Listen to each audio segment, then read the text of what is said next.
Welcome, Rich. Yay. Welcome to Academy of Tone 108.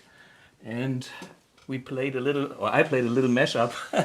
Yeah, that was Thomas's world record attempt to see how many copyright strikes he can get in 3 minutes. Yeah. So we'll find out later on. Yeah, and this is about Lenny Kravitz's birthday tomorrow, I guess. I think it's... Yep. So that came up in my mind. Yeah, we've played the song once before, but just the song on its own. Yeah, I mean, in the proper version, but we fucked it up. Now I know what I did wrong the last time. There's only one snare hit, and then it comes into the second verse, which I missed the last time. So I thought this time I make it completely different and do my rock anarchy style, which combines anything classic rock vocabulary in places where it doesn't belong. The wilder, the better. That's the creed of the rock anarchy anarchists.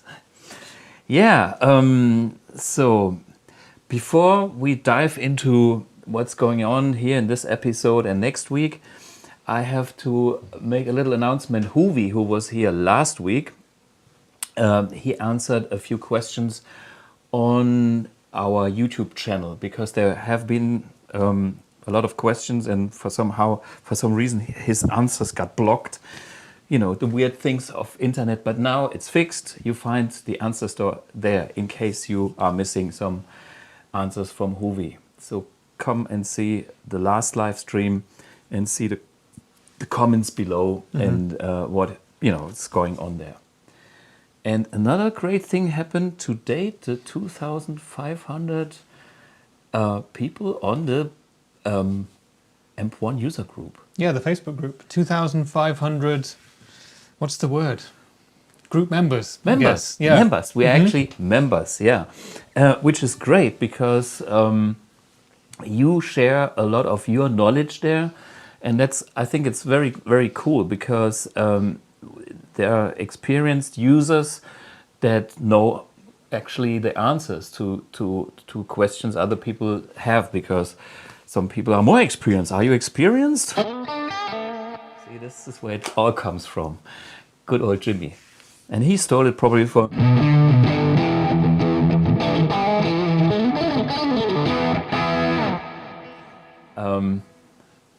everything is everything. Anyway, back to the AMP1 user group. I'm really happy about what is going on the Facebook user group, because experienced users tell other people, answers to their questions and their solutions.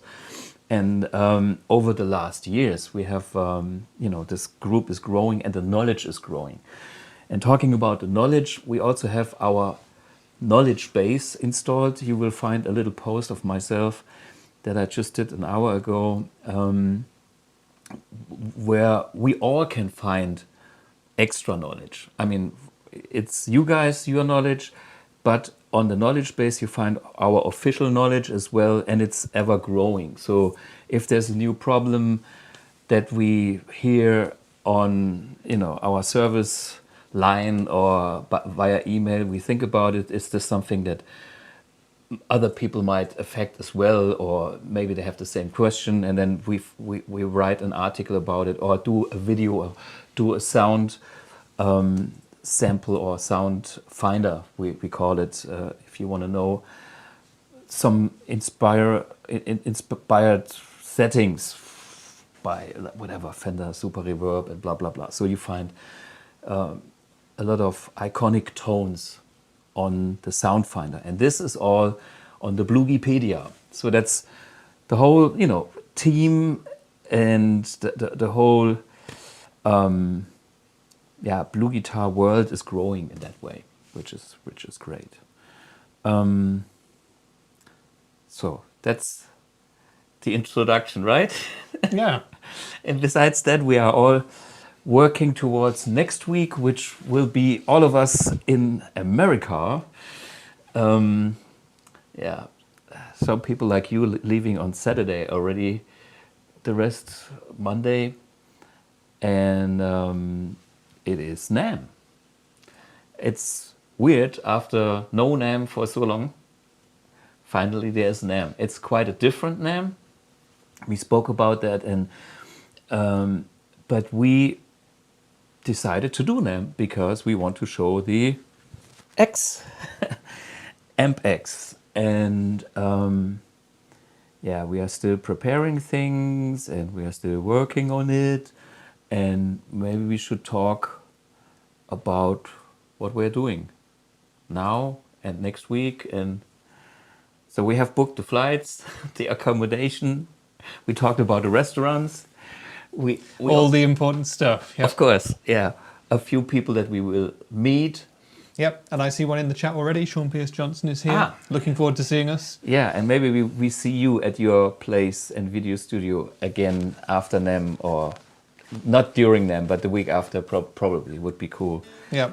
What beach is that? Huntington Beach. No, is it closer to Laguna Beach way? No, it's not Laguna Beach. It's somewhere else. It's a really nice place. It's a nice place. Yeah, we go there, and this is we will meet a few people there. I mean, from LA, I will play a little bit with Ronnie Lee. She's a rock lady, and I have a gig the night before the NAMM Show, which is the 2nd, I think, somewhere, with Neil Turbin, who is the singer, or the former singer, of Anthrax, and he's actually a cool soul singer as well. So that's the the All-Star Jam, or whatever it's called. It will be nice.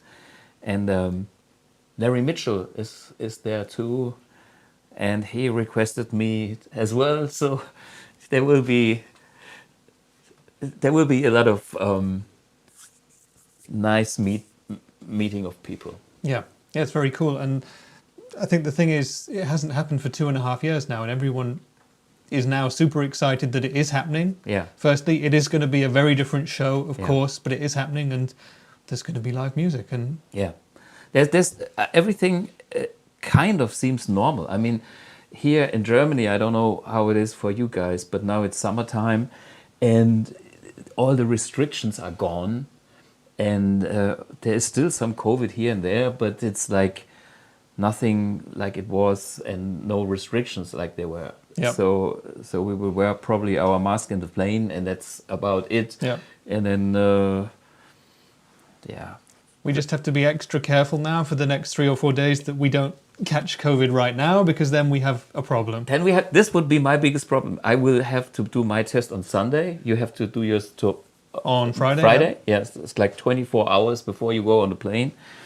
I already talked to the guy to get my Sunday test in an ice cream shop near the office, which is cool. And he said, come to the ice cream shop. I'm allowed to do this officially. And then he opens his kind of place. Kai gave me the recommendation.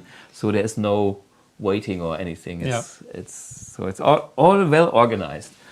But I'm fit. I have no health issues, and I don't think I'm catching anything, because I'm only seeing the people in the team and working. That's what I'm currently doing. So no parties or anything. Yeah, and we're all good. We're all vaccinated, obviously, because we couldn't make the flights otherwise. So yeah, fingers crossed it's all going to be smooth. Yeah. Yeah. So, any questions so far, or shall we? Yeah, well, we have a message from Roger, who's a fan from French Polynesia, who is watching tonight. So the BluGuitar message is spreading. Polynesia, that's one of the dream islands I have to visit. Usually, when I go to NAMM in January, or when I went in NAMM, we have to say it in the past, which is correct. I enjoyed having a little vacation after that, because in January Germany is like cold and winter and dark. In summer it's very, very nice, but winter is not 100% I'm not a skier guy. Kai enjoys it, not myself. Anyway, and then I usually went for places with even more sun and some nice islands like that. So that's cool to visit places like that. So that's French Polynesia. I think that's something on my wish list as well. Yeah, maybe a clinic tour at some point in the future. Definitely. That'd be cool. David says, Thomas, what's the difference between the current NAMM show, so the one that's happening now, and the one that normally happens in January? Yeah. Normally there is a winter NAMM, which is in January, and there is a summer NAMM, which is kind of, I think, in August. It's kind of well, it's even June or July sometimes. Yeah, it's kind of in the middle of 6 months after winter NAMM. Yeah, that's a different pattern. And the summer NAMM is in Nashville. At least it was the last years. And the Nashville one is kind of more an American local show. And the winter NAMM always has been an international show. And this year, all the Asian companies and manufacturers are not coming, because you know what's happening in China. Nobody is even getting food or whatever. You know, it's you want to live in Shanghai these days? Not me. So that's out of the equation already. And then after the 2 years, some big companies, they found out, oh, we sell even more guitars without doing any expenses on trade shows. We skip it and invest in whatever, vacations. That's a difference too. So we will see this year's NAMM being a way smaller show. And I'm not afraid of that, because BluGuitar is the small company that if the lake is smaller, we are the bigger fish. Yeah, that's the thing. I mean, if other companies are not there, then all eyes are on Thomas playing the AMP X. Of course. So that's kind of cool. Yeah, and I decided to go to this show because AMP X needs to have a release date. And I decided, guys, it's that NAMM this year. And I tell you why it's so important. If you don't have a release date, you will never finish the product. So where's the product? Well, we show you the real product next week. We had you had a little glimpse the other live stream, because it actually exists. But still, the thing is so complex. There's still things that are under construction, blah, blah, blah. But, to have a show release date puts pressure on the whole system, which is great because otherwise we will talk for another year, whatever. And then maybe another year after the. So this is like, no, we have to have that show, and here it is. So the product will be shown next week. So, and now we can talk about what has changed from what you have seen on a 2020 study. You actually have seen, will you play AMP X at your warm-up gig? Maybe. Letzte Instanz. That's a cool username. I can say Letzte Instanz. What's the English translation for that? Last? The last occurrence, maybe? No. Instanz means when you go to court, like the highest level, you win the first, you lose the second and the third. Appeal? Maybe, yeah, but it's in German. Instanz is something great. Okay, I like your name. Will you play AMP X at the warm-up gig? We'll see.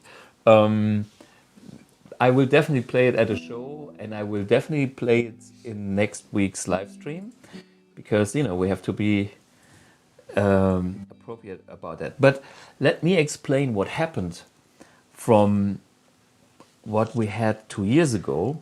Yeah, because for some guys who might not know, you first showed the AMP X in a very, very early stage. Sure. At the NAMM Show in January 2020. Mm-hmm. And we've had 2.5 years since then where the world has been an extremely different place. Yeah. Many things have happened. And yeah, before launching the AMP next week on this very show, what you want to do today is explain what's happened since you showed the first one. Well, let's see how the old one looked like, what we showed. This is how it looks like. And the first thing you can see, this is the AMP X as you have seen it on the website and as I announced it. And then I thought, wait a minute, we have a few things that can be improved. The first idea that I had is like, let's see if I can space out the foot switches a little bit. 6 foot switches is not so many, but it's quite a lot. And I came up with the idea, let's have them freely assignable for anything. One preset, even the B preset, so every foot switch can have 2 presets on it. Special function is so it's freely assignable, so you can get up to 12 presets with the built-in foot switches, blah, blah, blah. But maybe we show the little video where I thought about, can we stretch out the foot switches? I did this kind of guerrilla style on my PC at home to see if it works. And I said, okay, of course we have to change the optics a little bit, but let's do it. One thing. Next thing, can we see the old one again? Look at the little yellow switch next to the category selector, because we don't have 4 channels like on the AMP1. We have the same windows with the same words: clean, vintage, classic and modern. But this is kind of only a quick access of your favorite clean amp that you can put there, of your favorite vintage amp, of your favorite classic amp and your favorite modern amp. But behind that window there can be endless amount of amps. The idea is to have a user interface that is kind of your personalized rig, and there's kind of 2 levels. One is your favorite one, and therefore we have that dedicated switch, and you can place your favorite amp there, like your favorite clean amp and so on. But the little yellow dot is a switch next to that selector switch, and this shows only like a curve. And this, back then I thought of the whole thing as like a boost section, and then I came up with the idea, wait a minute, I can do so many boosts. I can literally do any boosts. I always had the idea of being able to realize any amp that I wanted. But then I came up with the idea to have any boost I can think of. And here is some examples. Maybe we can show some of the boosts that I like. For instance, my Range Master, which is here. And yeah, let's see that little video. It's on the Spider prototype, but this shows where I came up with the idea. It's like, you know, not just a boost. Let's make it any boost. I show you a couple of boosts. So this is the real deal Rangemaster OC44 transistor. Shits a lot of money, and it's really good. I have to tell you, it's really good. The other day I was checking it again, but this will be part of the AMP X.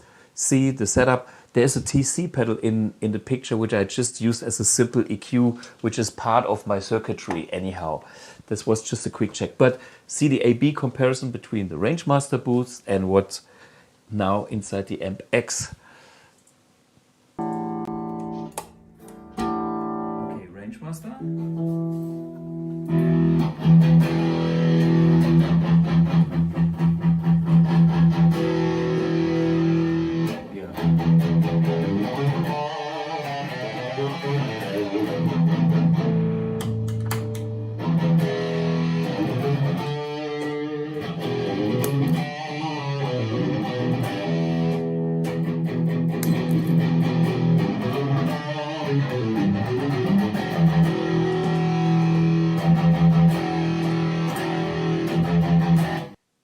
Okay, you could see within very short time I could A-B it, and I was so close. And you know, it does the roll-up thing just like the original. The next boost I tried is Alex Byrod's RB whatever Guitar Slinger 1011. Just watch the video so you see why I came up with the idea I can do anything. See this video.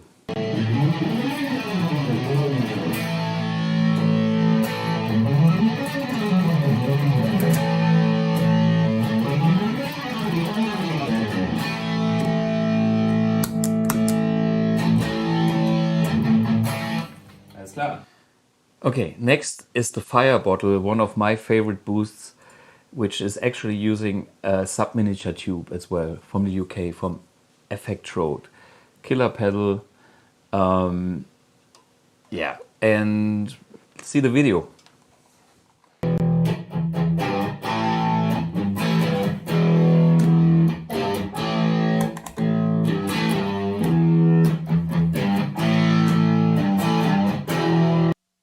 Yeah, so you know, you try this boost, you try the next one. I think the next one was a Cool Cat, which is a clone of a Timmy, the transparent overdrive. Mm-hmm.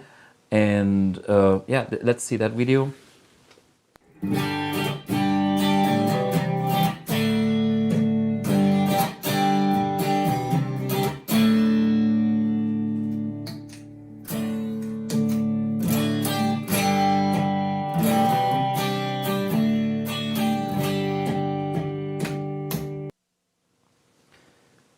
Yeah, and of course I needed my replex, because the replex is on my pedal board and it's part of my pedal board. I mean, AMP1 is it, and replex. That's, I mean, I need my AMP1, and then if I have the luxury of having some space, and my first effect to choose would be the replex for the tape delay and the tube stage boost, because that's an EP1, which is Echoplex, the tube, the first incarnation of the Echoplex. Watch that video so you see what's going on there.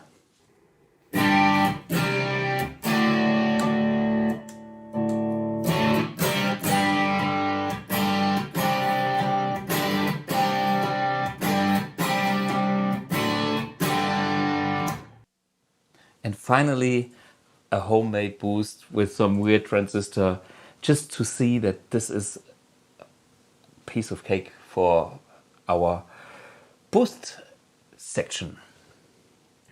Fertig?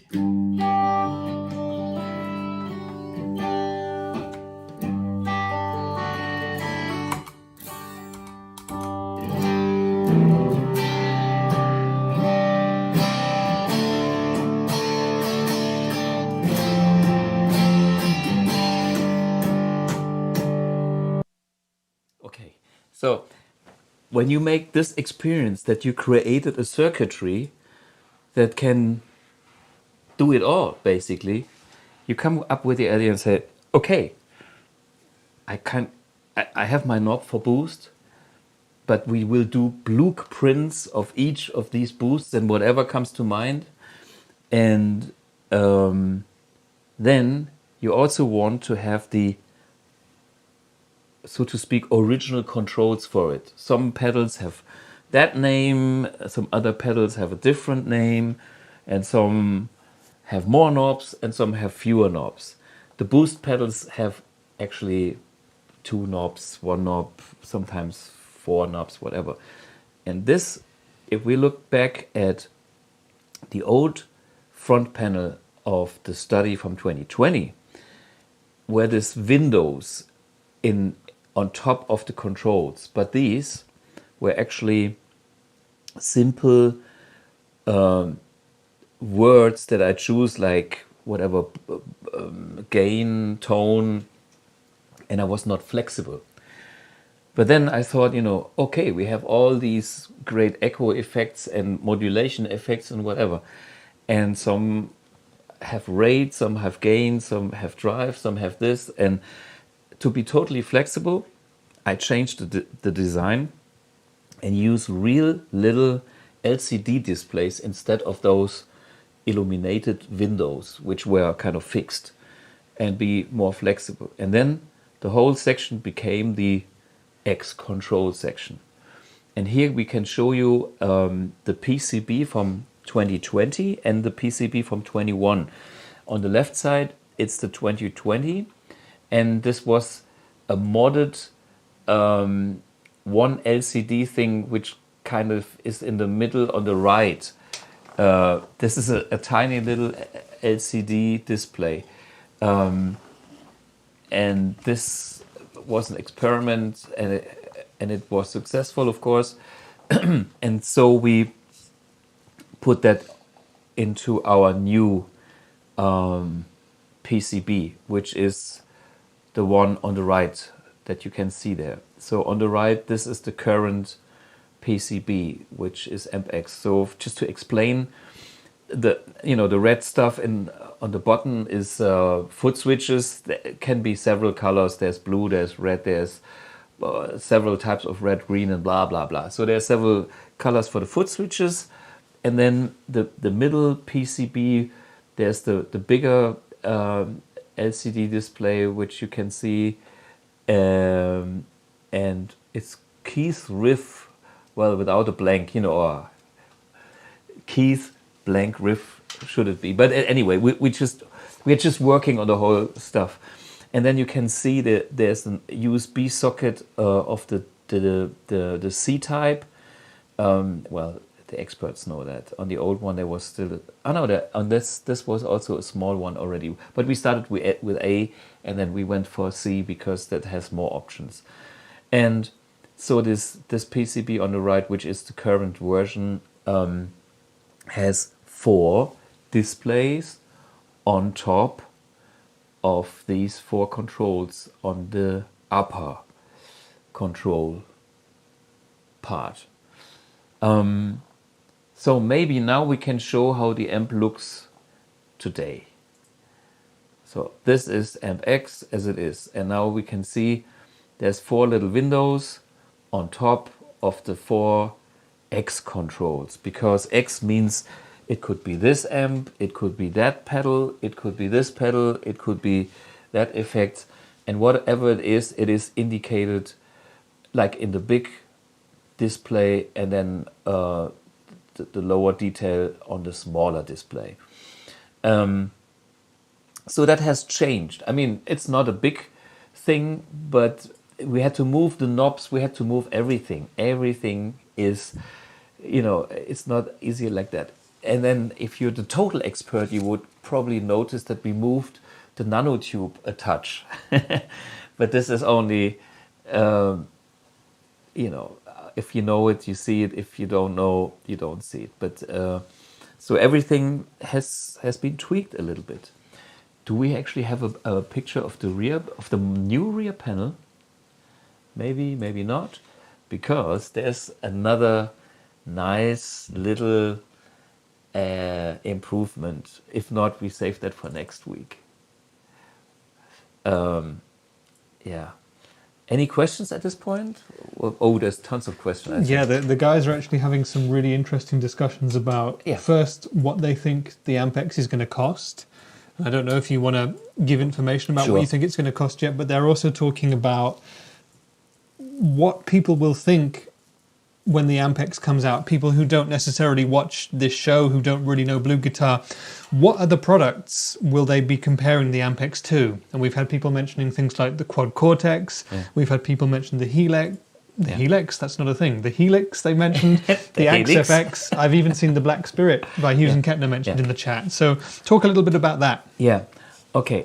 Well, basically, what we all, the products we just talked about are very versatile products, and they're all programmable. So this is what they have in common. Now, what is different? Most of the products, the Helix, the Quad Cortex, the Camper, the X-Effects, and whatnot, there are so many digital products out there that are programmable. And I believe that we have something a bit better. Why? Because our amp and effects, the boosts, the drives, and the power amp stage are all analog. So from input to output, there is no analog digital conversion, no digital analog conversion. There is no latency, not zero latency, no conversion. The electron that I move with my strings here, and the magnet that flows through my guitar cable into the amp is processed with analog nice treatment, just like in these little nice pedals. They use 9 volts. The good old tube amps, they use 200 volts. Plate voltage on the outputs 500 volts, whatever. But the electron itself feels treated analog, warm and nice. And so, from the input to the output, amp 1 and then amp X have that analog tone and feel. The feel is different. Maybe you don't hear the difference. Some experts might hear it, others don't hear it. If you don't hear it, if you don't feel it, I'm happy for you guys, because your life is easy. You can spend less money and be happy. With the BluGuitar, and now we come to the price, I always say it's 2,000 euros, US dollars. Simple as that. We come into details maybe next week, but it's roughly 2 grand, okay? And the reason for that is not because I calculate this one resistor and the next resistor. I put, or the BluGuitar company put 500,000 already over the years behind this project, in R&D, in extra costs, in every, tons too much money. I'm hoping to get this back. This is an investment, and we are still not bankrupt.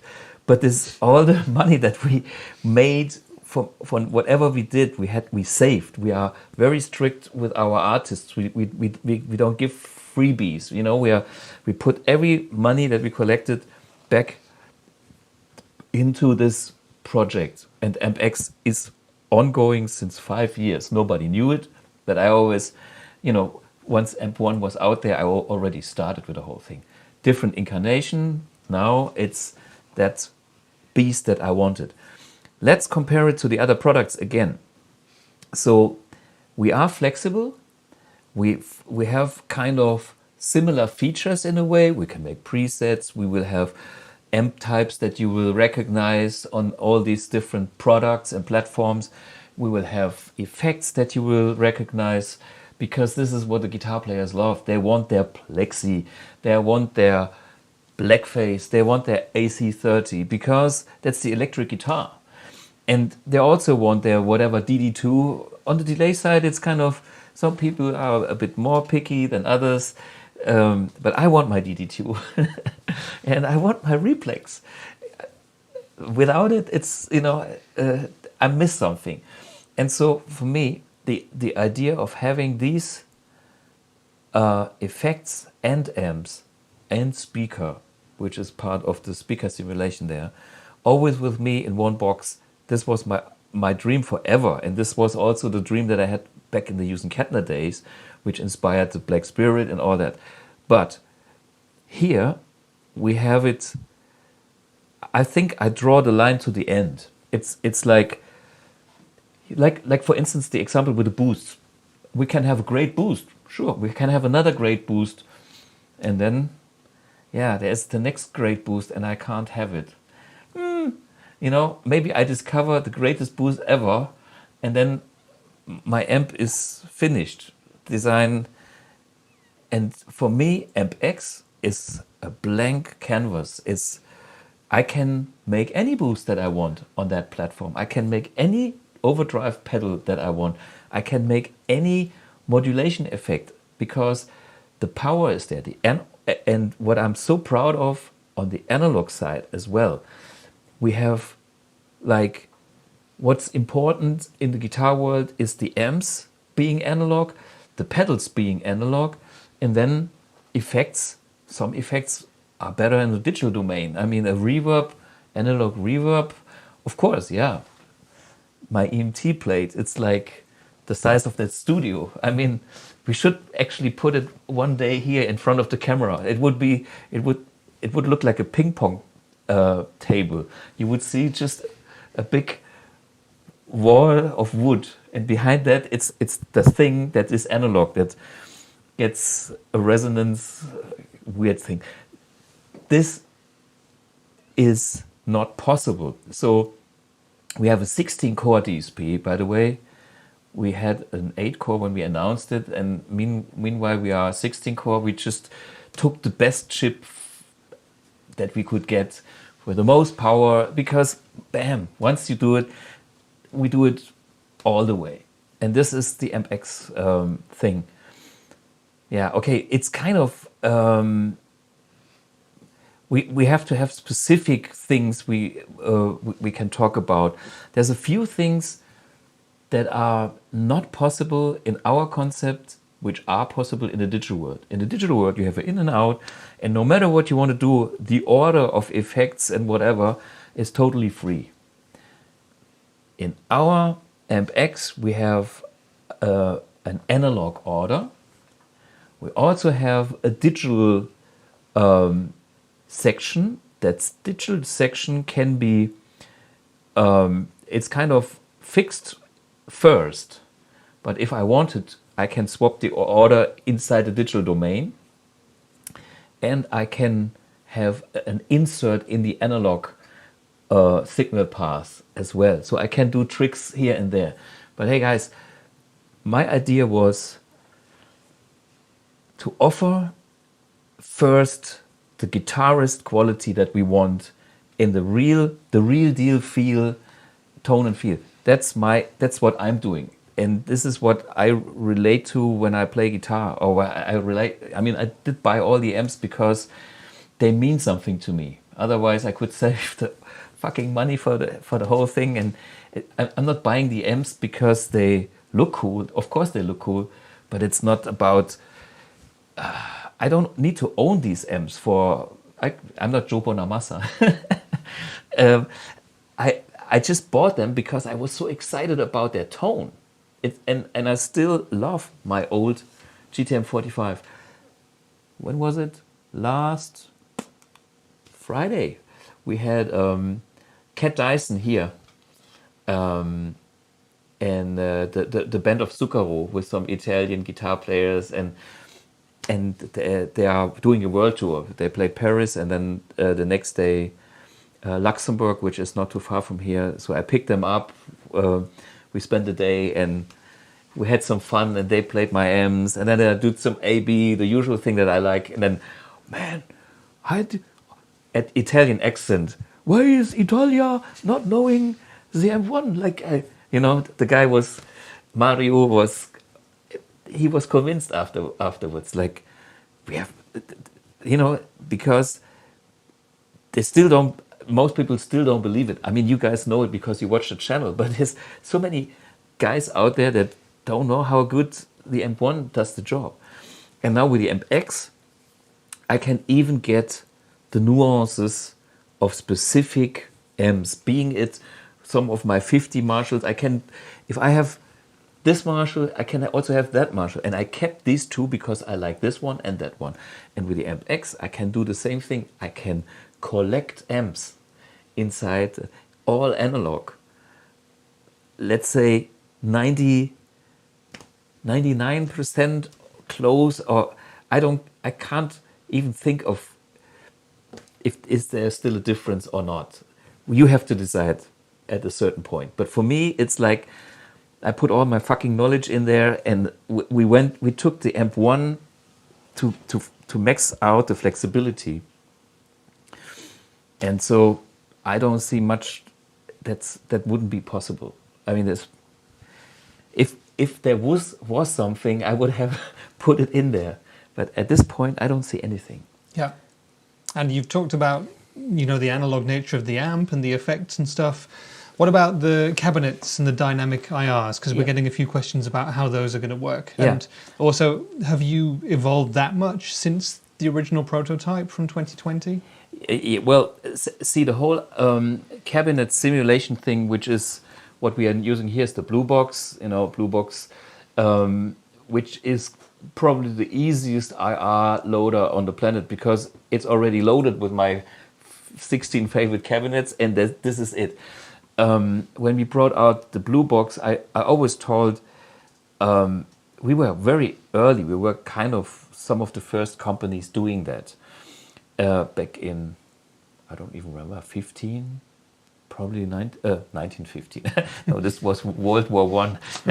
No, 2015. We did the BluBox, I believe. Well, maybe you know better. I forgot about it. Anyway, but this is the simplest way to get a great tone direct, and it was always meant to be like that, with the built-in transformer plug-in works, and it sounds great. So, and then when AMP X came along, I thought, okay, now we have 16 core. What shall we do with the 16 core? Okay, have one core for auto programmability. It makes 15. So, well, how many outputs do we have? Or we have 2 recording outs, we have 2 line outs, we have the speaker out. So if we think about every output, we could probably use a BluBox or a speaker sim on every output. Okay, 5. And then, of course, you can have like 5 BluBoxes at once, and then there will be also, it's not implemented yet, but we can also mix them at a certain point. It's working. At this point, they are simply routed to the recording outs at this point. But when we're totally finished, which will still take a while, we can assign them to any output. We can even have 5 on one single mono recording out to max out only one output. So you can play mono, or you can have stereo, and then you have like a V30 on the left side, a greenback on the right side, and the G1265 in the middle, and then you have maybe an IR of the cabinet from the back that you blend in as well, and whatnot, a bass amp, just for fun, to make a new sound, and call this your sound, BluBox. So that's the power of that platform that we have in the AMP X. Will it sound that much better? Well, if I load my Stack 1970 in it, no, because the sound is the Stack 1970. I put a lot of time into creating that IR for the BluBox, and the BluBox actually has a nice little analog way. There's a clip LED, and the clip is part of the sound as well. I max out things, so the BluBox is not just a IR loader that is clean in a way, designed by a digital engineer. Our signal path on the digital domain, which you can't access at all because it's all is clean as well. But before that and after that, there's little analog, muddy, dirty extra overtones, which happens in the real world. And with this experience, I thought, the AMP X should have dynamic IRs, because what happens with an IR, it's kind of a fixed frequency curve, and this is kind of, think of it like a grid which has a character, and you choose this speaker that has this kind of grid or this kind of shape, but anything you put into that, all the dynamics are coming from your amp, from your power amp, and you know, we like to have that. But in the real world, the speaker is dynamic, because if you play at low volume, well, the energy situation in the membrane is totally different when you have the full blast. At full blast, there is not that much bass anymore, because the excursion is limited. There is a lot of more mids. For bass players, for instance, the good old SVT is the perfect example. The SVT cabinet was, when you play it at low volume, it sounds like nice and warm round bass. But if you dig in harder, back, boom, boom, boom, boom, boom, back, it's almost like a filter. And I learned that back in the days when I did a bass amp with using Kettner, and I was really impressed. And then when you heard that, guitar speakers actually do the same thing. Not as much as this old SVT bass amps, because this is kind of their trick, and this is where the character comes from. In combination with the saturation of the power amp, blah, blah, blah. And so we have the saturation of the power amp already in amp 1. We have something like that a little bit when you put the blue box into the hotter area. But on the AMP X, I could take care of that issue in a more advanced way.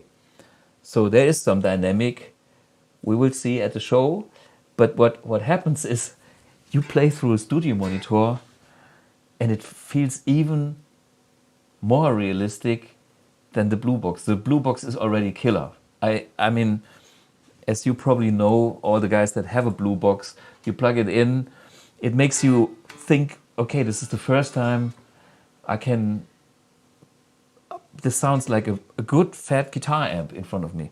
Some people have different tastes, and if I didn't put that in the blue box, you have to buy other products. And I'm not saying that other products aren't good. There are killer digital products, Torpedo, we have a Cap M, the blah, blah, blah here, the new IR loader from TC Electronics. This is all great products, but they are either very clean, which can be great for certain sounds, not for my personal preference. For me, in my world, everything has to put a little contribution to the tone, and it comes from anything, even the Tolex on and whatever. If it's the pine wood from your tube combo it makes a difference, and you capture something of that in the IR, but not everything. And especially what you don't capture is the difference from playing low signal and high signal, high volume, low volume dynamic. And I created a function that does something in this direction. I'm already pretty excited, because compared to the rest of the world, it's like, okay, now we are talking. My guitar can talk now. I think people like Larry Carlton, or they would think, I wish my Dumble would sound that good over a microphone, because we are direct, have the microphone and the dynamics. It's more like you play the real amp, but it's already in a recording situation. So I'm excited. Maybe that's not the end of my dynamic dream, but already the starting point is so good that I'm excited. I played, can you see the rings? This was finished 2 days ago. 2:30 a.m. in the morning, and I was happy with the control. Yeah. And there's more things like that that I have that I can finally do with the AMP X because of that sheer processing power or analog flexibility. I can control all that, and I can still tweak it even in 3 years because it is possible.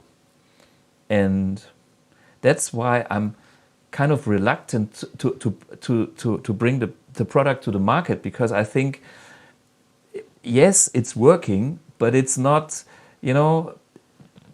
this is so new. I have to finalize stuff to be at the level that is not going, oh yeah, it's a programmable analog amp and has some reverb and some whatever chorus. This is, no, the potential is way more, and this will take me even more time to get this into the sounds, and so you can actually get that quality. Yeah. You've been talking a lot about the prototype and that we're going to launch the amp next week, but there's loads of questions coming in about when the guys out there will actually be able to play the amp for the first time. Is there any more concrete information on that at this stage? Well, let's put it that way. Next week, I have an AMP X that makes noise that can show you what I've done so far, and that's what I can show at NAMM. And I'm happy that the whole thing is working. I'm happy to have some IRs, I'm happy to have some effects, and I'm happy to have some boosters and blah blah blah. At this day, it's not all in there. It's there, and so we're working every day to have everything ready for the show. So I can't really promise if all these drive pedals are in there and which amps are in there. We're working, we will get something, but trust me, the whole thing is so fucking complex. But every day things happen, and then the end will be faster, and then I can tweak again. So, but back to the question is, at NAMM, you can probably feel the amp guided. I will show you what's working and what's not working probably, and you can play it, you can feel it with a real speaker and with the headphones. I'm not sure if we get a active monitor because, flying from Germany, and let's see if we get one at NAMM, because that's impressive too with the dynamic IRs. Mm-hmm. But after NAMM, I will be able to do things with AMP X myself. So whenever you see me play after NAMM, I think if it's, I will do it with AMP X then. So, and then I have heard the question a lot of times, when can I buy it and how? So here's my plan. Plan is, we already bought the components for it. We paid them. We have long lead time components, which is a natural thing for every product we are doing. So we kind of took a risk and put on a chunk of money and said, buy this, that, and we need the whatever the displays, and so we have the things ready. I'm tweaking after NAMM. And then there comes the point where we are safe enough to say production will start. Hoping that we don't get a shortage on some weird thing. So far, we started in January with this order. We are working on this level already. But we have seen some dramas in this industry. Quad Cortex, for instance, is one of those. So I'm not saying you can buy it at this particular day, because I can't really sign for it at this. And this is not because I don't want it. It is, maybe there's a problem and I have to be realistic about it. But anyway, for me, it's important that the AMP X is at NAMM Show being shown. So we know this is coming and we know what time it is. And then every month I can get a more concrete picture of the whole thing. And then we might do a pre-order or not. There's a fiscal problem if we do it over December and January, which we are not a bank. So legally we cannot collect money this year and sell it next year.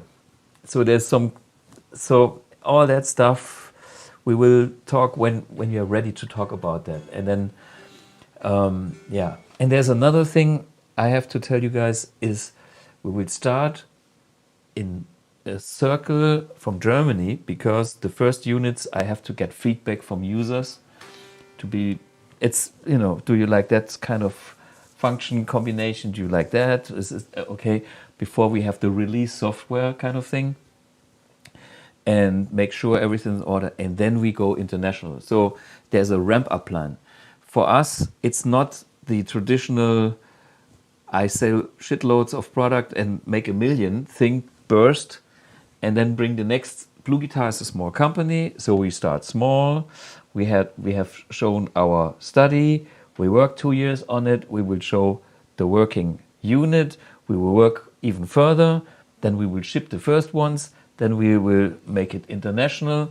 Then we have a product, and then we will offer, you know, all new amp and effect sounds and stuff like. So this is an ongoing process, and there is, of course, there will be a day where you can pay and we put something in the box for you. Maybe Christmas.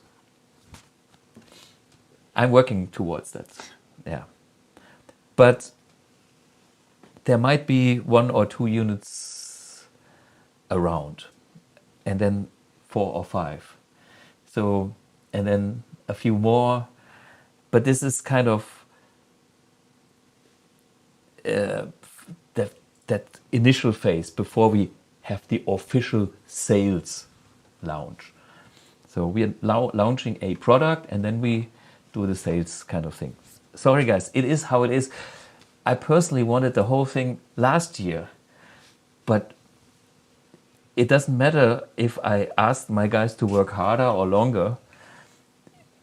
If you want to have that, climb that mountain, it takes as long as it takes. And this is how it is. And it will be great. That's the only thing I know.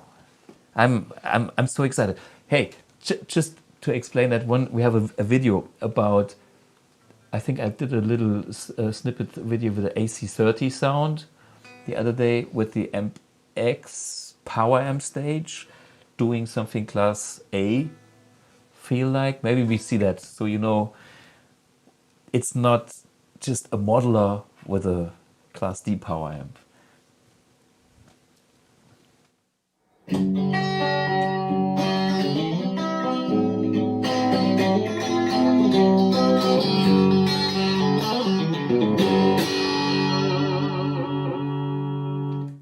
AC30 at bedroom volume with the AMP X power amp. Yeah, so power amp. When you look at a guitar amp, I always told that the power amp is essential to do that. And it's the interaction between the power amp and the speaker. And when you look at the first study type, it said power soak. Well, power soak comes from the good old tube amps that have a load that turns the power into heat, so you can crank the power amp and that the power amp does something. And then we have something in the amp 1 that does similar things. But I thought about the whole concept, and I thought what we actually want is the sound of a hot driven amp versus a normal driven amp. And we don't want to have the heat, we don't want to have the resistors, we just want the effect. Just like in the studio, where you can compensate the volume difference with the faders on the mixing console, and there's like, well, you put the volume of the microphone low and the amp up versus the other way, no? And this is happening on what I call now power drive. So on the AMP X, kind of in the middle, under the flap, there is a control that says power drive. And this is kind of what happens in your power amp stage when you drive this amp or this amp model hotter or less or cold. So very simple, it's just one control. And so to create your sound, add a little of that. If you add everything too much, you end up, it's like cooking. You don't taste the strings anymore. I mean, it's just like too much going on. Yeah. So it is, if you have a real good guitar, you probably have just a little bit of that and less of that. But now you can play with, less gain and more power drive. This is what is a vintage amp? It's an unprocessed signal that with a lot of power drive. This 57 Tweed Deluxe is power drive poor, because there is no low cut. It's just a power amp with a lot of power drive, and we can do that. One other thing that we haven't talked about yet, and maybe it's too early to talk about it, especially on this episode, is the blueprints idea. Explain that a little bit more if you can at this stage. Yeah. I can. So, okay, now we will see that AMP X thing there, and then there's the dials, and then you can choose from some sounds. Maybe, I mean, we talk about our amps first, and then after I will probably get the GTM 45 in there, and then this amp and that amp and whatnot. Okay, but how you get these amps? Do you call us and say, hello, send me a USB stick for that? No, we will create something online where you can download the internal data that is being used inside AMP X to tell the circuitry what to do. It's kind of like a digital soldering iron. It's like, okay, this stage makes this job, like on the Tweed. So not much low cut in the front end. It's more about the 6v6 drive, hot, single-ended. So, and then, this kind of data, which shits a lot of data you don't want to see. It's kind of my sound design data, which I can access to. And then it's getting even more complex, because once you turn a knob, it's a different amp. If you have a Kemper, for instance, and you make a profile on your profiler, Kemper profiler, it's kind of this. It is kind of a screenshot from one situation. It's your amp at this stage when you profiled it. But if you turn the treble control of that original amp, and when you turn the treble on the Kemper, it's two different things, because the Kemper actually doesn't know what happens. So he has, she, Kemper. It has. I don't know what gender Kemper is, but let's be modern and politically correct and refer to Kemper as they. They. Yeah. They. Okay. In German, Kemperinnen. Kemper. Kemperin. Okay. I just know that Christoph is male. Christoph Kemper.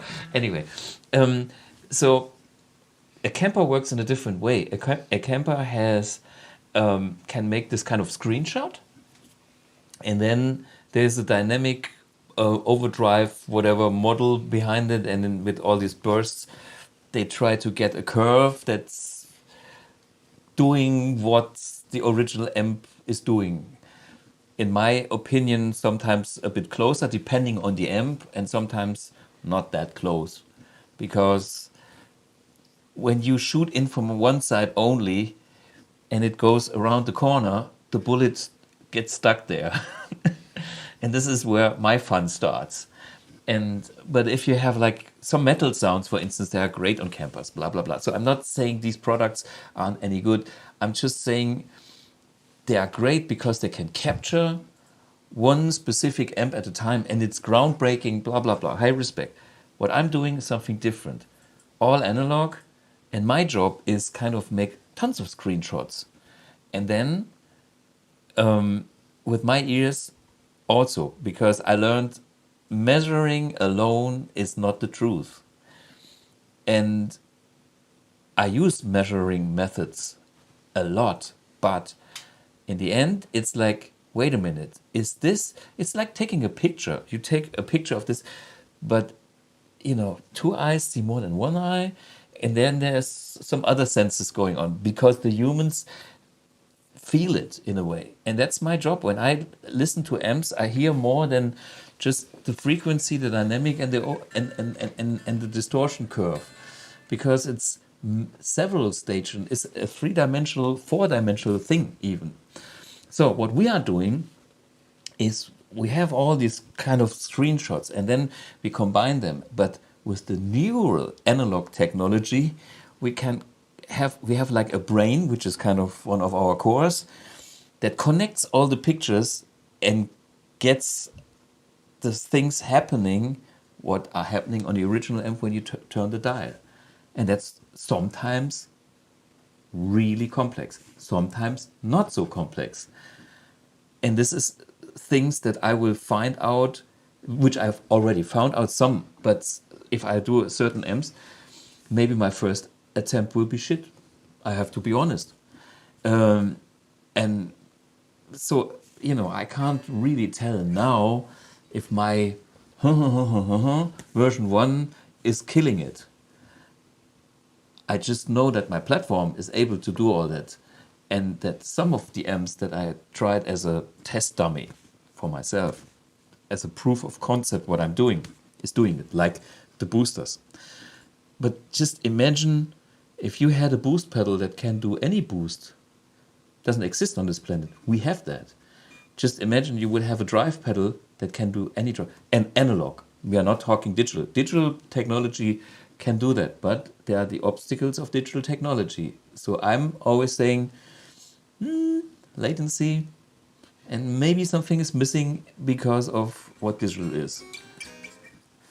And again, if you don't hear it, I'm happy for you, because you don't have to go. You can be happy not going to the most expensive restaurant or to grandma. I'm at that level. Sorry. In German, it's ein Fluch und Segen in einem. You know that? What is the... Nope. Ein Fluch und Segen. It's bad and good in one, kind of. But a Fluch is if it's really bad, and Segen is really, really good. And this is how it is. If you like simple things and your life is easy, I'm happy for you. And sometimes I can be happy with that too. Which means, for instance, I recorded with modeling software a whole library album on the balcony in Australia, and it sounded great 15 years ago. It's called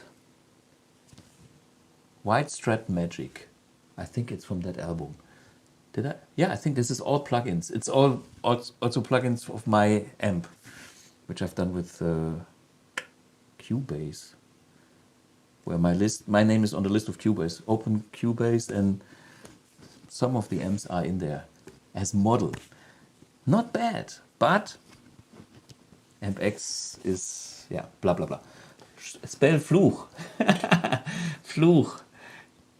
Mario, hi Mario. Stratocaster, all the same. We have a couple of requests Yes, for please. Euge's Bad Boy as a blueprint. Hey, Euge and myself, we just had another nice phone call last week, and it's on the list. It will happen. Euge's Bad Boy is on my wish list and on Euge's wish list too. I mean, we had a chat about it, and he said, yeah, AMP X, I saw it's coming out. Can I get my Bad Boy in it? And I said, yes, let's do it. We talked something, I have it in my mobile phone. We talked something about September-ish to maybe do it. But yeah, it's on my and Euge's wish list, so very likely. So what about other specific amplifier types? I mean, people won't be ringing us up and saying, can I have, this and that amp? But what about, let's say, maybe deals with other companies or anything like that? Are there any official plans in the works? Toodaloo. Our green frog from Hamburg. These nice people of Nobles I talked to, because I'm so excited, and I think we team up in getting this pedal in the X, and that's the starting point. Bernhard, we started the conversation, then he moved house, and it's he is still rock and roller in a way, but we kind of already basically agreed on a collaboration, and there will be more. And the same with Euge, the same. I will offer this collaboration to many people, and here comes the point. This will involve cost, but I think it's a fair model. So the people who supply their beloved bad boy, for instance, they have a special thing. They bring it here. We have to work on it to get it exactly in there, or as close as possible. So that's our job, and that's the major job. I mean, this is maybe months. I don't know, with all these different screenshots and seeing that every nuance is captured. But when we sell this blueprint of the bad boy, the royalty model will give Euge directly some money for it. And I think that's so important, because all the musicians have been screwed by the MP3 demonetization, as Rick Beato always complains about. And I want to bring something back, because in the end, if you have an AMP X, you might have fun with some extra pedal that is not in there, and you have to put it on the X wings and use the external Power X adapter to get your 9-volt supply for your whatever pedal, which is not in there yet. But with the ever-growing library, there's less and less of that.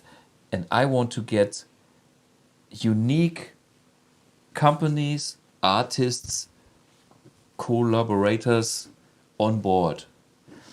And that's another project we are working on, to get this platform up and going before we got to you guys. So, I mean, this is tons of work. Here, there, everywhere. Yep. But going back to the NAMM Show, that's going to be a great place to network and get some feelers out, talk to other companies. Yeah. I mean, everybody in this industry should know that we are all living in this little world. I mean, maybe it sounds huge to you guys, but I've been in this industry for so long. I've been basically, I met Jim Marshall on the toilet having a pee. We all meet somewhere. Hans Thoman on the plane to China, 5 a.m. in the morning. He himself sneaking around at the Music China, buying things, asking what I think. I said, I know this guy, I know biggest store in Europe, makes good products, the rest is up to you guys.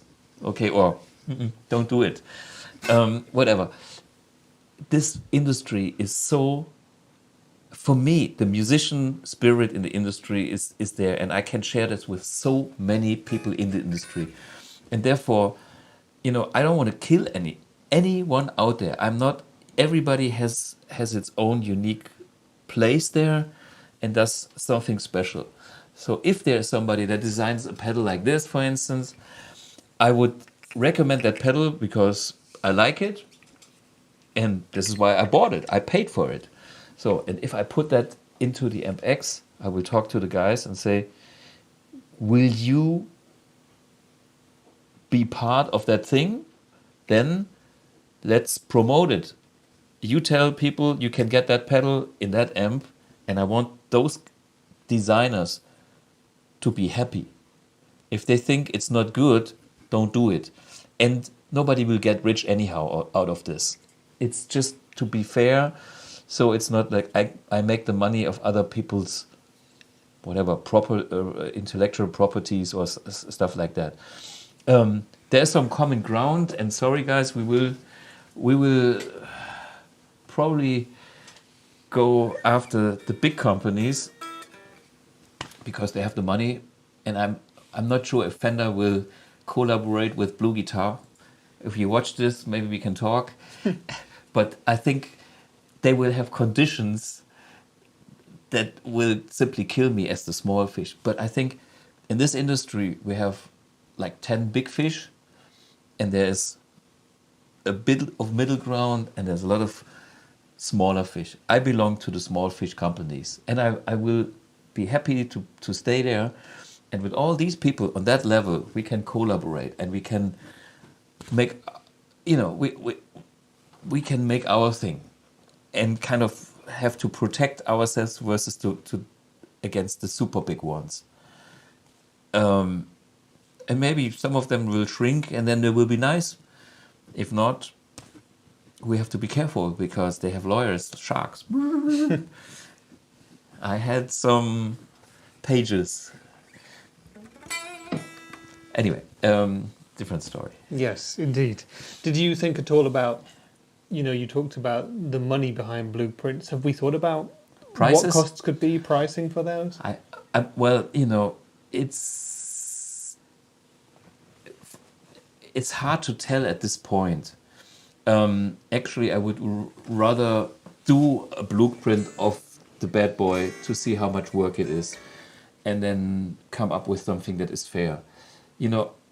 There's always, when business is small, there's always, somebody is always cheating, maybe. I mean, I can cheat myself always with my idealism. Idealism. Idealism. Okay. Yeah. This is. I mean, I've done this my whole life because I never thought about, do I make any money on this? I'm by a musician. Why you start to make music? Because you like to make music. It's not like clink. Okay, now the time is running. Next half an hour, 60 euros. Clink. This is extra, and then it's like, yeah, where's my money? Because there is no money. Nobody will give you a cent for practicing the guitar. Nobody will give you a cent for this. Only when you're at a very high level and somebody pays you to do a mix.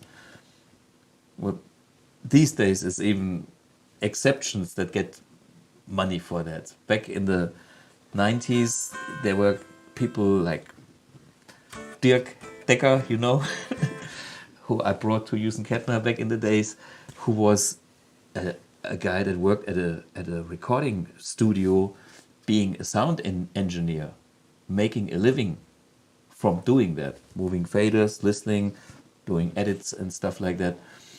But how many people today, everybody does it themselves because there is no budget for it.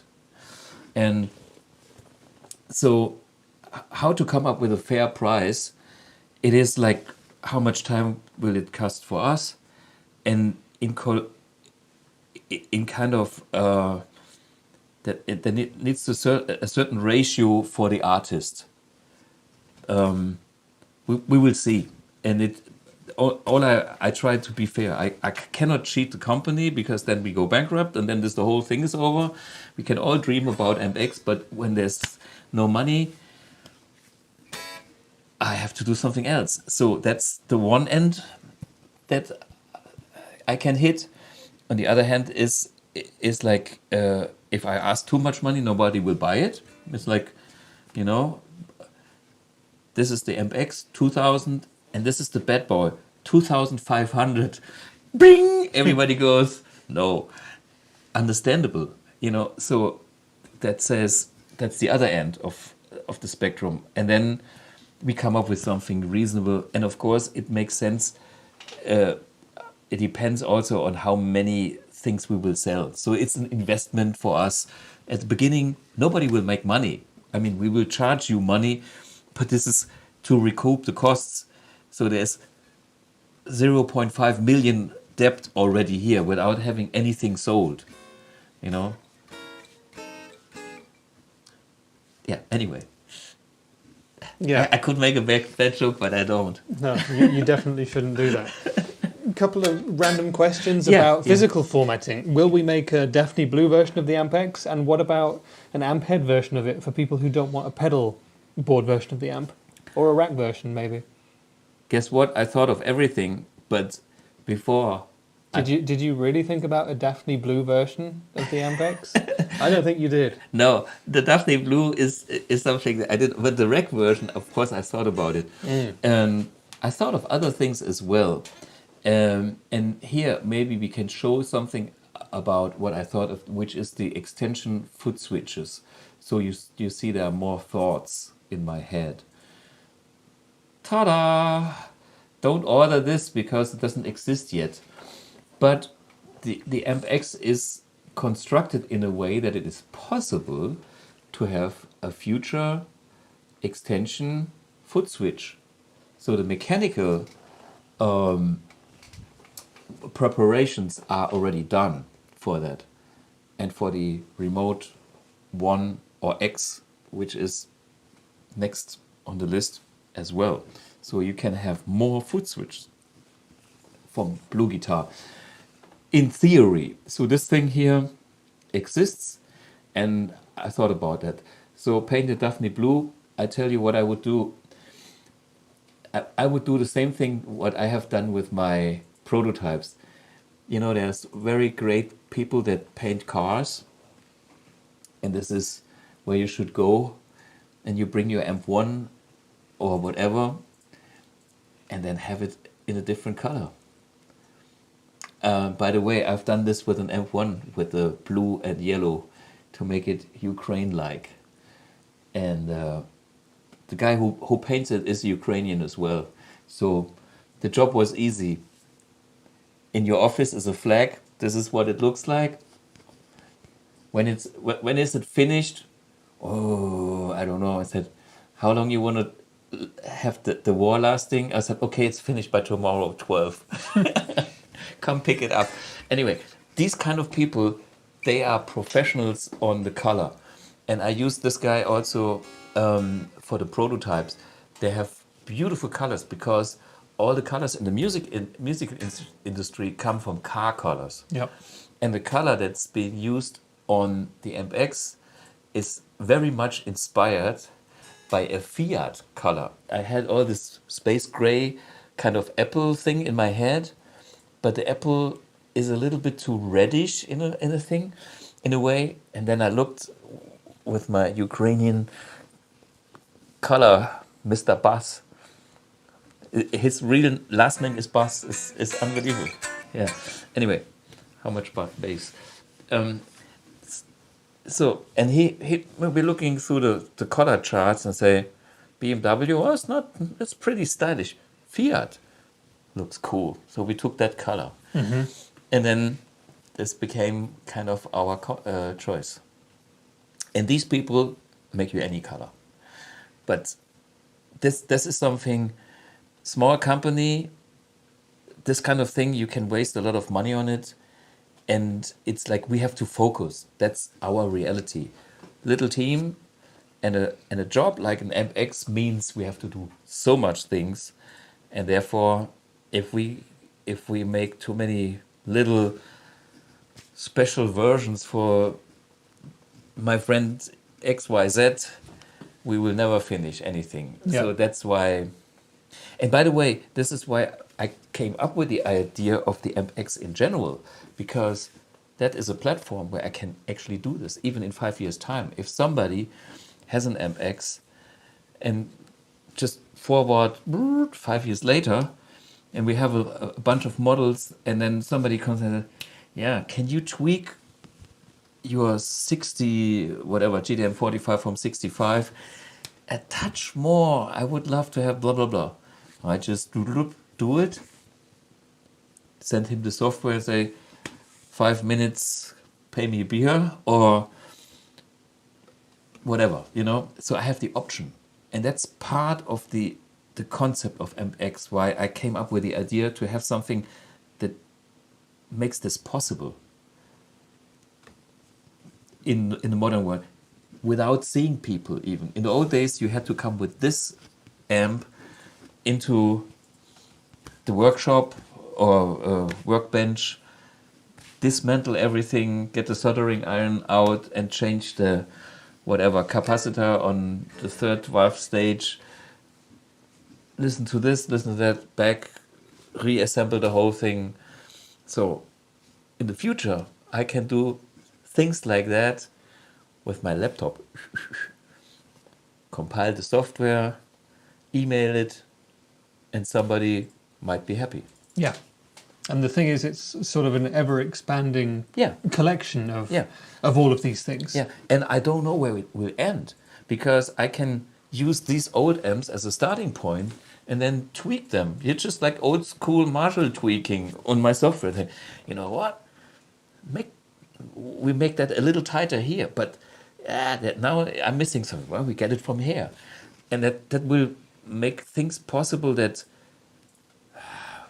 shall I disassemble this beautiful amp just to see what happens if I would do that.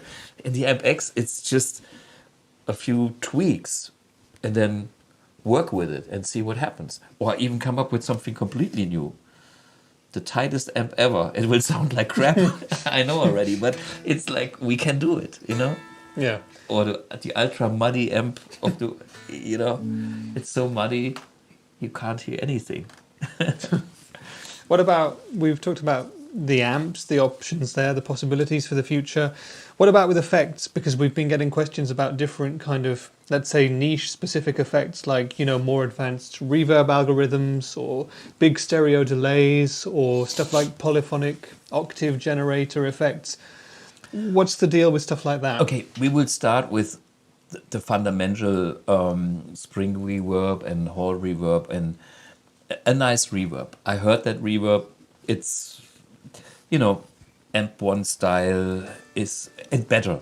It's already better because, say, 16 core DSP power and it's stereo and blah blah blah. But we start with something more or less traditional.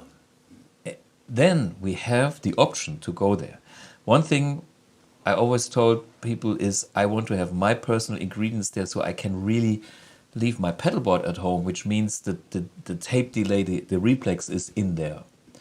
And I heard that too. And it's like, you heard the tube stage now in this episode. 5 minutes was the tube stage. Like, I mean, a few parameters, and then it's a simple tube stage in that echoplex or in that replex. But with a tape flutter, we can capture the original tape flutter from any unit, because we will have like a lookup table of exactly a particular wobble effect that we can analyze, put in there, and then we have that Leslie or that tape echo. It's all possible. The question is, when do we have the time to do that? And to get the time, we need also the money. So at this point, we have actually one guy doing a lot of things, Julian. He is programming these effects, but he's also working on the system software. We have another guy just on the system software because it's so complex and manage blah blah blah blah and user interface, but time is limited. And then when we want all these effects, we will have a decent selection by the end of the year. The rest is all on my wish list, but I cannot promise when we will have the shimmer work free and stuff like that. And I think that's why I put in the expansion wings. So if you are really missing something, you can have your H9 on the side of it and bring it in the effects loop, and then you have your system and you can work without a pedal board, just with the AMP X and the wings done. Of course, you can put it on a pedal board as well. I mean, people have pedal boards like myself, 1 square meter, but it's not needed anymore. So that's the idea of the wings, and one day it will all disappear. That's my dream. You know, it's like I can clean up, and this will be the nice museum inspiration. But once this is in there, then I can work on that platform, unless I think I missed something. But this keeps me busy, yeah. And so is the effects designing thing busy. I don't know where it will end. Maybe we do collaborations and find people that actually can work on our chip as well. But things are not that easy when you look at that level. You know, it's not. I get the code from, you know, Mr. Eventide, for example, and say, hey, you have this room. I pay you whatever, $5,000, and then we have the pitch shifter.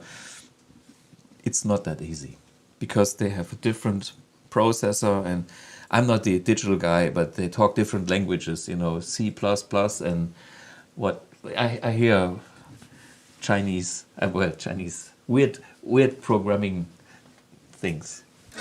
Yeah, they are using. It's not my word. I think maybe we should make like a priority list based on effects, based on what the guys out there want as well. And this is the thing about blueprints, which are kind of the sounds or the amps, call it pedal sounds, amps, whatever you like.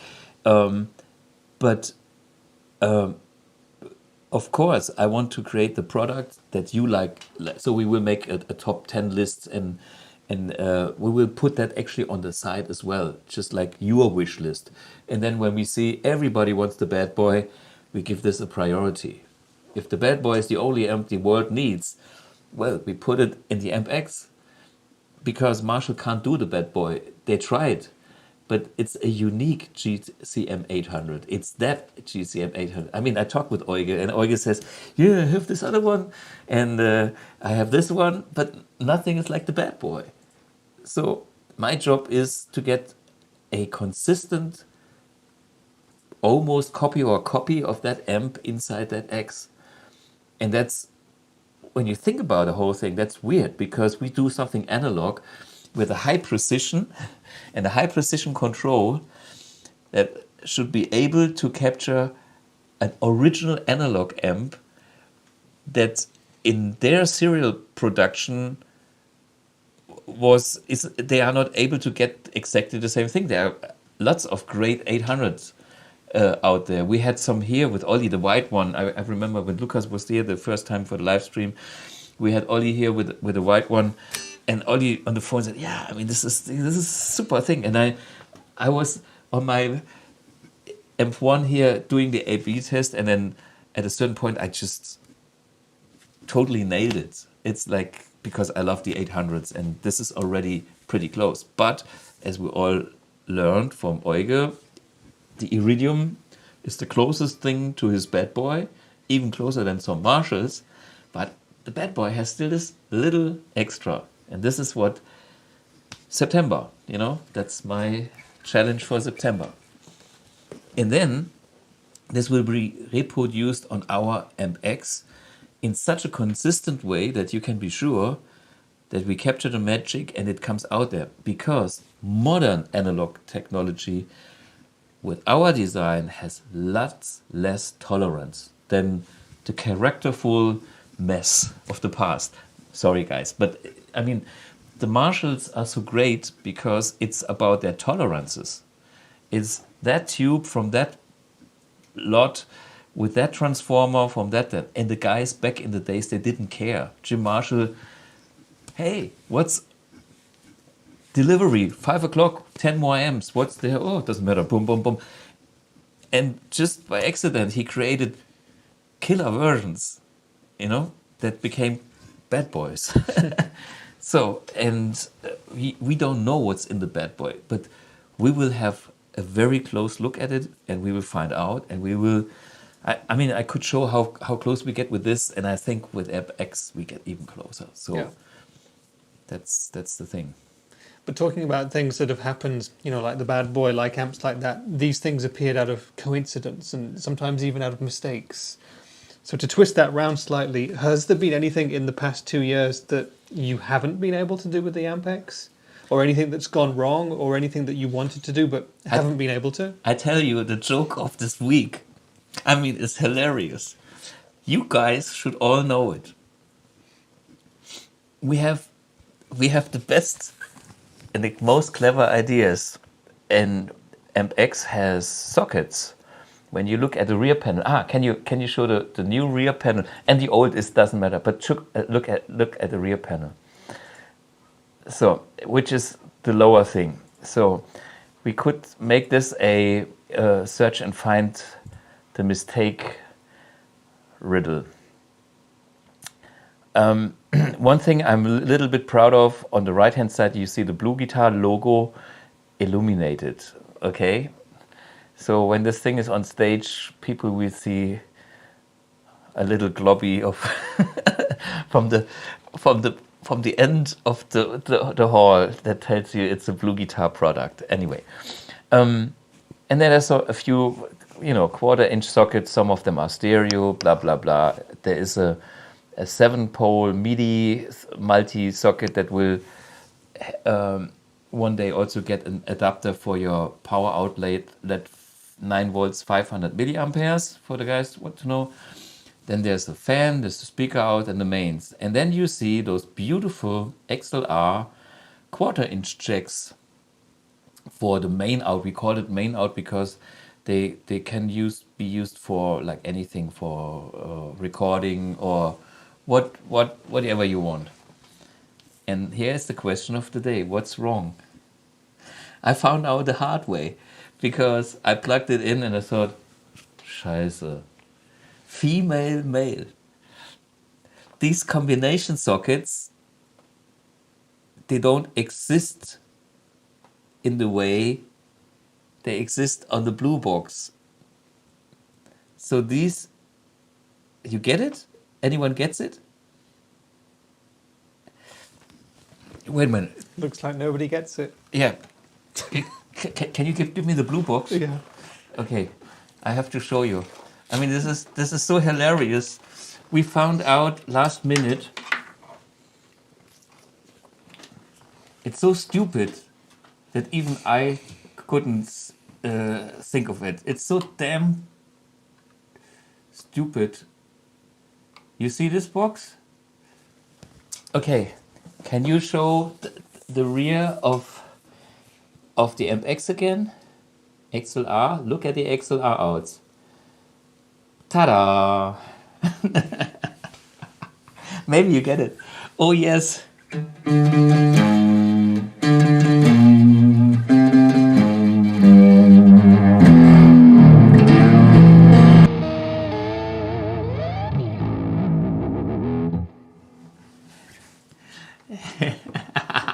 Yeah.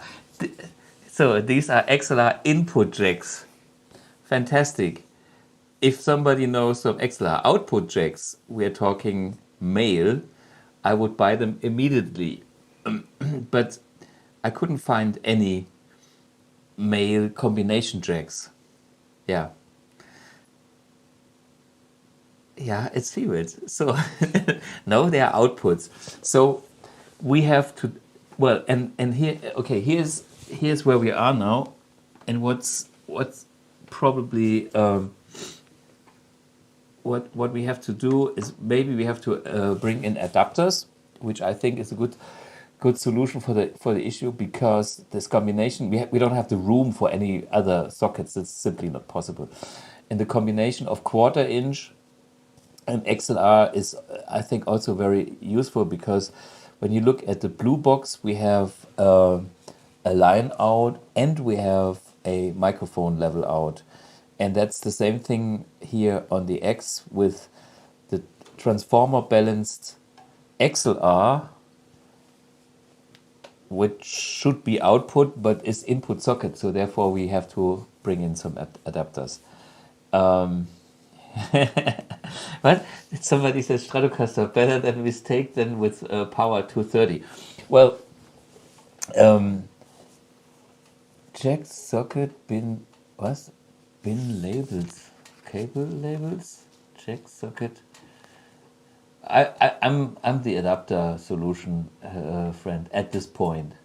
But anyway, the we have a hum here. Who's? Can you hear the hum? Ah, since we unplugged the blue box, I hear the hum. Okay, I muted that second blue box.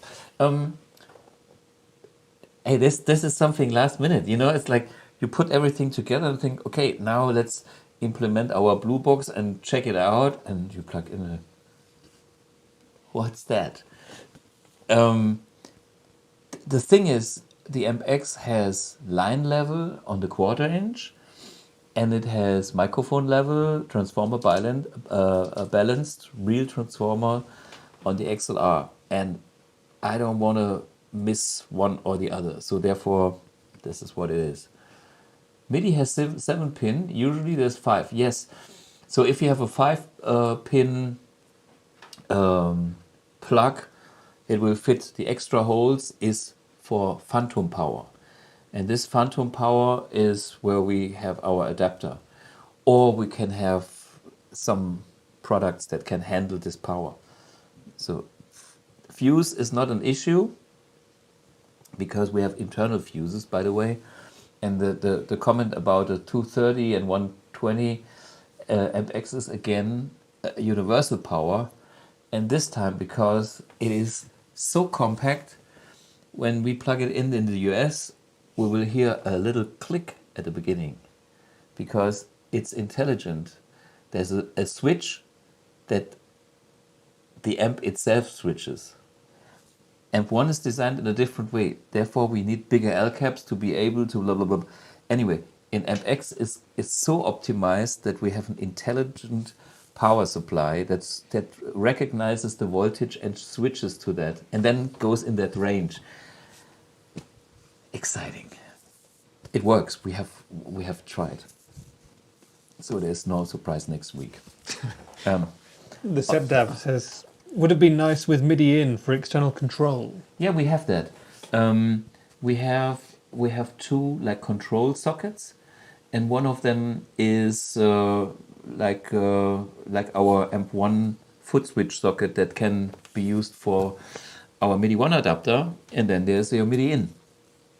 And it can also be used for standard foot switches, and it can be used for our remote. So that socket is there, and thereby the MIDI in option. Yeah. Smart power, yeah. Yeah, my guitarist Green wrote a comment in German, but he says that the display could be a little bit bigger. He hopes that you'll still be able to see the tuner. Can you explain how the tuner is going to be seen? The thing is, there's there's the mini displays on top of the knobs that on the X controls. That's something you have to see when you dial in your effects, but this is not when you stand. The bigger display is, and that's again a difference from the version that we shown. Maybe we can show the old picture and the new picture. The old picture, there is no window in the flap. So the display here is hard to see anyhow. It's that kind of black spot on top of that right middle section there. And maybe we show the new one. Okay, that's the back panel. There we go. There's the display. But do we have a side shot as well? Well, next week you can see. When the flap is closed, there's a window, so you can see the display through the flap. Even when the flap is closed, you can see that display. And there will be a tuner.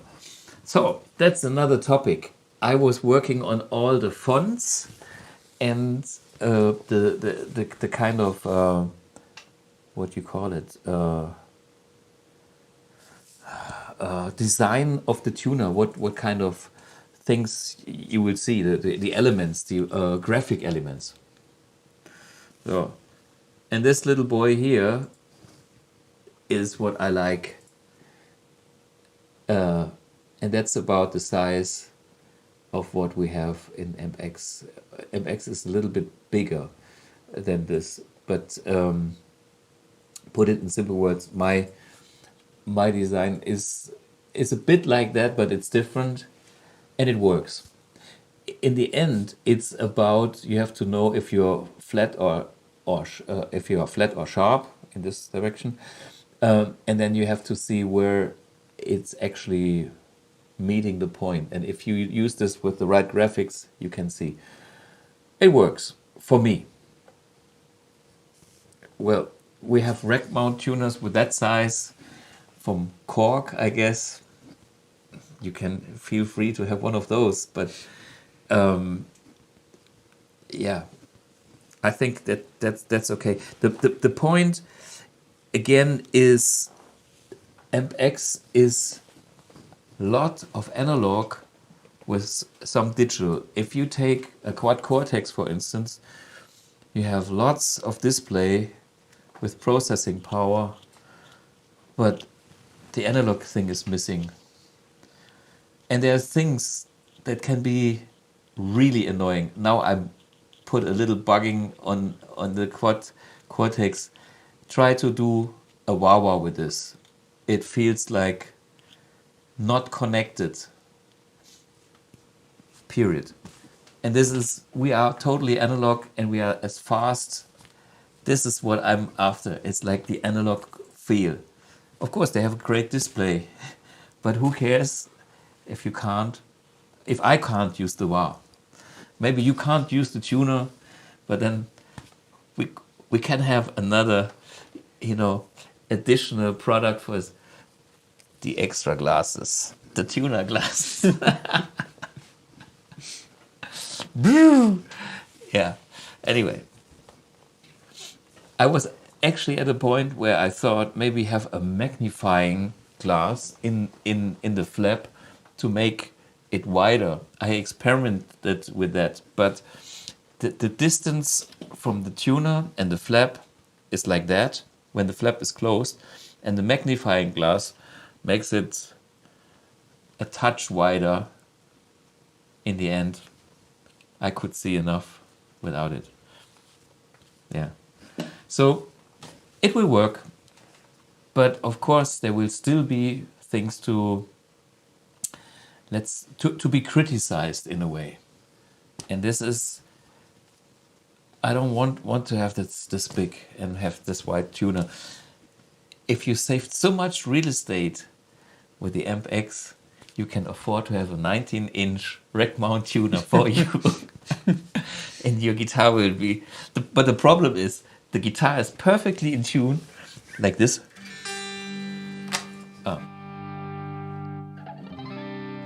But you play like this. The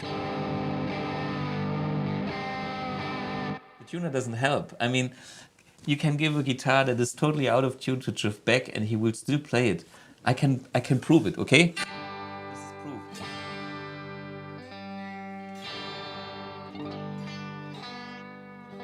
So when I play...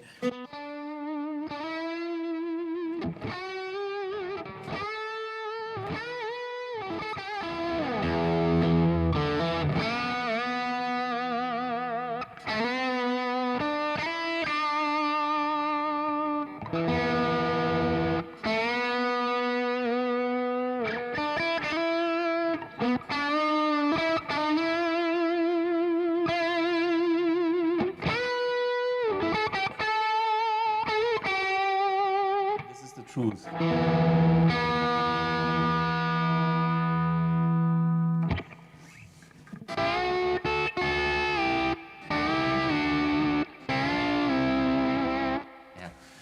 Okay. Although a tuner helps. It does. Yeah. For most of us. Yeah. Let's go back to good old days where we didn't have any tuners. Yeah, exactly.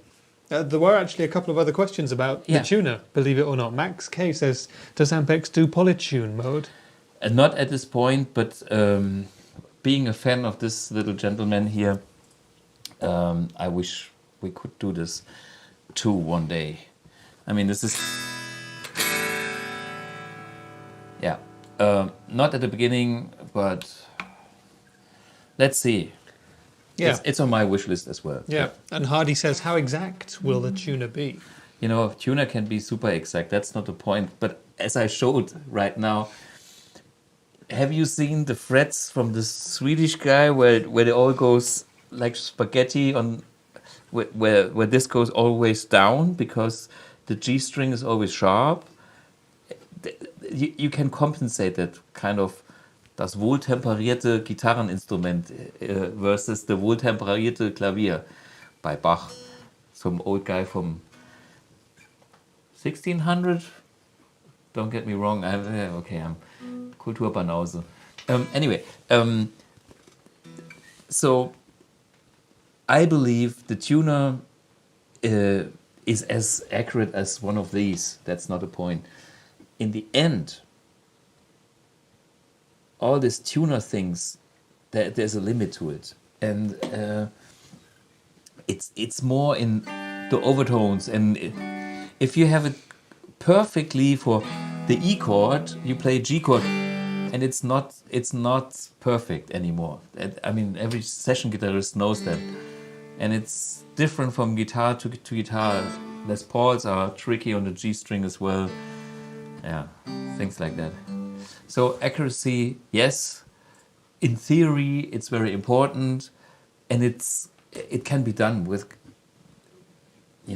but it's like, how much do we need?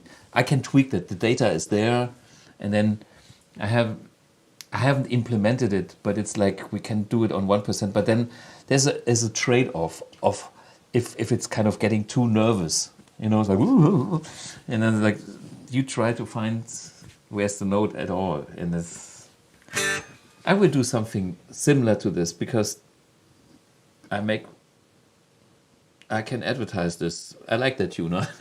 I bought it for the 4th time because I'm losing them. They're so small. And that's the good thing about MX. You will not lose the tuner because it's built in. Yeah. My clip-on tuner days will be gone. Another question about the back panel. Daniel Hidalgo says, where are the 2 expression pedal inputs? Yeah, these are the same sockets that we had talked about now. And if we can see the back panel again, so there's the input socket on the right, and the next thing is called controller, I think. I can't see this from here now. But anyway, this is one for the expression pedal. Yeah, a controller. Okay, my memory is pretty good. And then the remote and MIDI in socket can also be used as a controller input. Of course, at a certain point, you are running out of sockets, and therefore, well, you have to make choices. I think either 2 pedals or a MIDI system or whatever. But this is how MX works. It has a lot to offer, but not everything. Because I draw a line where I think certain things are... I'm working to this 80-20 kind of rule. It's like, if you want to get every options, you end up in a big studio with hundreds of sockets, controls, and in the end you get nothing done. And the good old amps, they're not even programmable. They don't have built-in tuners. They have shit. A digital product has everything, and we will offer as much as we can. And the usability, again, a trade-off of the good old word, but we will simplify so many things in a way that you probably don't need that anymore.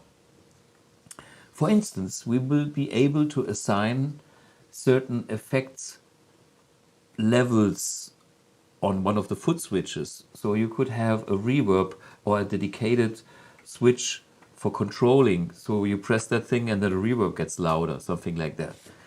Stuff like that. So I'm happy you asked all that questions, and we think about a lot of things. Yeah. What's going on here? +1 series, parallel effects? Someone asked earlier about a switch. Can you switch between that? Yeah. So there's the sockets are to make this totally clear, there is a mono out, which is after the amp section before the power amp section, like a classic effects loop in an amp. It's a mono send and a stereo return. So, like, there's one amp. We can't do 3 amp models at the same time. We can do several amp speaker things later on, but we will have a stereo effect section after a mono amp, just like in the analog world. There's your mono Marshall, and then there is effects, and then you have like stereo, wet, dry, wet. And by the way, everything is possible in this wet, dry, wet, with full range, not full range, blah, blah, blah. I thought about, all these things. And this is the thing about the effects loop, serial parallel, yeah, and that's switchable, yeah. And large human lifetime, what's going on there? The guys are talking about, someone asked a question about what would happen if the nanotube failed. Are they the same nanotubes that are in the AMP 1s and the AMP Xs? How many And someone people else of you said- guys on the screen have broken nanotubes? Well, that's the thing. Someone said the average nanotube will last longer than the average human lifetime. So no worries about this one. Yeah. Okay. Do I have anything? Well, I think ultimately what we've got from this is that everyone has so many different questions, and the next thing is that we're actually going to have to get this AMP X out there next week and actually show them, and they're going to have to play it, because there's been a lot of conversations about the other things that are out there, the Quad Cortex, for example, the Helix, these devices that offer everything. And I think the ultimate conclusion is going to be that at the end of the day, you pick the one which for you feels, sounds right, and does the things that you need it to do in your own musical context. So, I mean, this AMP X concept looks like it could do anything. Well, it's actually nothing can do anything.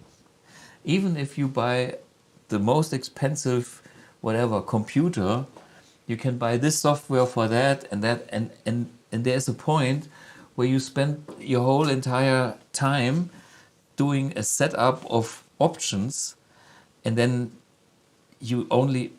I think you need a part of that. If you need something that the AMP X doesn't offer, buy some other product. I'm happy for you, and I'm happy for all the other manufacturers that do offer something that I don't.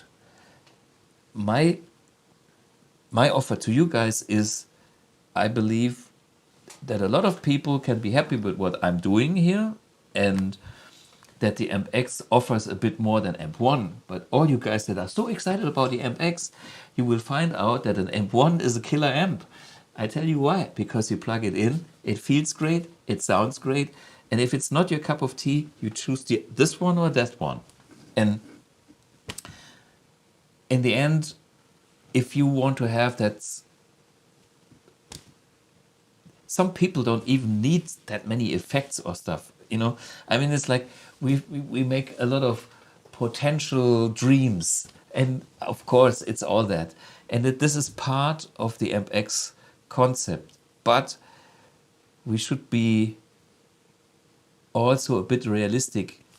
The guy that came up with the AMP X is a guy that plays and has a certain amount of amps, pedals. That's my world, and options, how to work with that. And from my experience, I know a few orders of effect pedals that I've been using, and I know a lot of effect orders that I've never been using. That's why they don't exist in AMP X. If one is needed, I have a way around if the world needs it.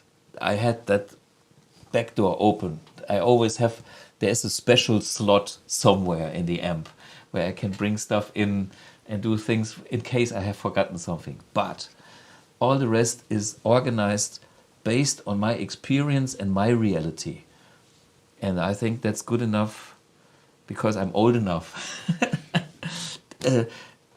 to make an offer that I think is practical. And there's also the trade-off of a product that offers so much and on the other hand will be so easy once you understand the concept. It's a new surface again. It's like the how to operate the thing with the flap and what the main controls are, and you will find shortcuts. It's like boom, this is, and it's like way easier than some pedal boards. And then no extra power supplies, no patch cables, no hum, no, all that's solved. So I think it's a lot, and of course there are limitations, as we have to face limits in our lives. Maybe on the bank account. Besides Elon Musk, maybe. He's doing okay. Yeah. Yeah, yeah. He'll find a way how to get rid of his money, buy another factory or whatever, or planet, or another social media channel. Yeah, there's some. Yeah. What about Facebook? Yeah. Yeah, you never know. Yeah. But yeah, all that said, the next thing to do is for you guys to like the video, to subscribe to the channel, as always, and to come back next week, same time, same place. We won't be in the same time or same place because we'll be in Los Angeles and Thomas will be launching the AMP X for you guys. Yeah. Yeah. And then that's the next level. So what is the thing about it? Yeah, anyway, I'm reading the comments afterwards. There's an honest question. The drawback on the combi jack. Yeah, that's something I'm still thinking. It's not in production yet. So if the word says, fuck the quarter-inch there, I can swap it. It hurts my feelings a bit, but let me think about it. But yeah. I have a Houston Kettner AS64 and it looks like a prototype inside. Well, this goes back to the 80s. Z80 chip was the thing, and amazing for the time being. It was an amazing piece of kit. But yeah, we are 3 decades later or so, maybe 4. I don't even know. What was it, 85 or 86 or something? Yeah, 86. There was one in the Houston Kettner showroom, and it didn't work, and it feels like a carpet, but it's kind of cool. I mean, this was the most advanced thing back in the days. Yeah. So I have seen a lot of these. My first job for Houston Kettner was demonstrating it, and after kind of being impressed about some options, not being impressed about the sound, I was ending up in the R&D department for 27 years. That was part of my life. And now I soaked in a lot of experience with all I've done there, and that's now part of AMP X. As everything in my life, every little experience, being on stage and, facing so many interesting things. Last question here. Can I get a new replacement buttons for AMP1 switches and where? Yes, you can. So if you need replacement buttons, you write to service@bluguitar.com and then we'll sort you. No problem. Huh? We're rich? Okay. If you don't know the context of that question, I'm not going to explain it now. But I'll be in a mixture of the two. Yeah. Okay. Yeah. But the last comment shouldn't be a question. It should be a comment from BluGuitar endorser Kleber K. Shima, who's in the chat and says he'll be there at the NAMM Show in person next week to come check out the amp, meet us, hang out, and make some music. And there's more people to come next week. We know Rish Gabrielczyk is coming. Yep. We'll see some people there. I mean, I'm excited to be back at the thing. Not going to NAMM, but fortunately only about 100 days to Guitar Summit. Yeah, yep. Of course, for the Germans, Guitar Summit. And by the way, behind the scenes of Guitar Summit, I'm trying to manage the band jam, and they still couldn't commit to anything. I have great ideas. Maybe we have to start something like this. I mean, Bernie Marsden is in the talks, and what about making a Whitesnake night? Because Whitesnake makes from blues rock to almost metal, you know, and Jeff Loomis is there and some blah blah blah other names. So we could have a brilliant theme. That was my idea, but I heard some other things. In the end, it's like, guys, let's do it now. Then I can, you know, maybe see some people at NAMM and invite them. And then we can, because we will have no rehearsal, we will have nothing. We will just go on stage. But if we know the whole thing earlier, it would be great. But if not, we do a jam. Cool. So, Grüße aus Stuttgart. What's it? I think going to, yeah. Grüße zurück nach Stuttgart. In the still of the summit. Yeah. Yeah,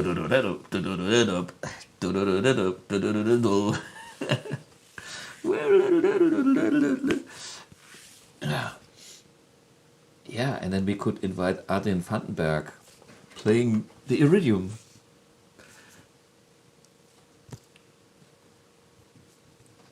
And by the way, somebody's coming to town who also played Whitesnake. Blonde, of course, in Whitesnake all the guitar players are blonde, have long hair. And Joe Bonamassa? no, he's not. He's not in Whitesnake. Joe was already here. Yeah. No, I'm talking about. He also played the AMP1 Mercury once. Plays a Les Paul with a black pickguard. So, what? Doug Aldrich. Doug Aldrich. Oh, yeah. Okay. So, hey, my There we brain. go. Yeah. I need more of this drink. Yeah. Anyway, get John to sing Whitesnake stuff. Yeah. I would have the perfect singer for it. It's David Reedman. You know, the guy. He is David Coverdale in his good old days, and yeah, Vandenberg. Santa Claus is coming to town. Oh yeah, Doug Aldrich. Yeah.